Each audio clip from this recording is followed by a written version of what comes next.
বঞ্চিবি এ জীবন নিশ্চিত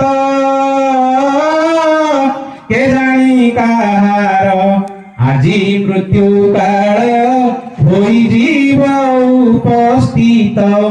তেণু তুমি ভাবিব ନାହିଁ পিলে যে ମୁଁ ଏ କାମଟା କାଲିକି କରିବି ବୋଲି। ତମେ ଆଜିର କାମ ଆଜି କରିବ। ରଣକ୍ଷେତ୍ରରେ ପଡ଼ିଥାନ୍ତି ରାବଣ।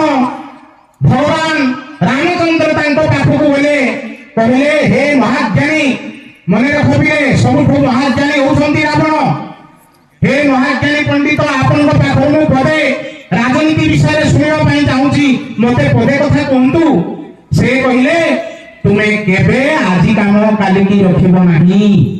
ମୁଁ ଭାବୁଥିଲି ସ୍ୱର୍ଗକୁ ଶୁଣି ଲଗେଇ ଦେବି, ମୁଁ ପାରିଥାନ୍ତି, କିନ୍ତୁ ମୁଁ ଭାବିଲି ଆଜି ନାହିଁ କାଲିକି ମୋର ତ 56 ଘଣ୍ଟା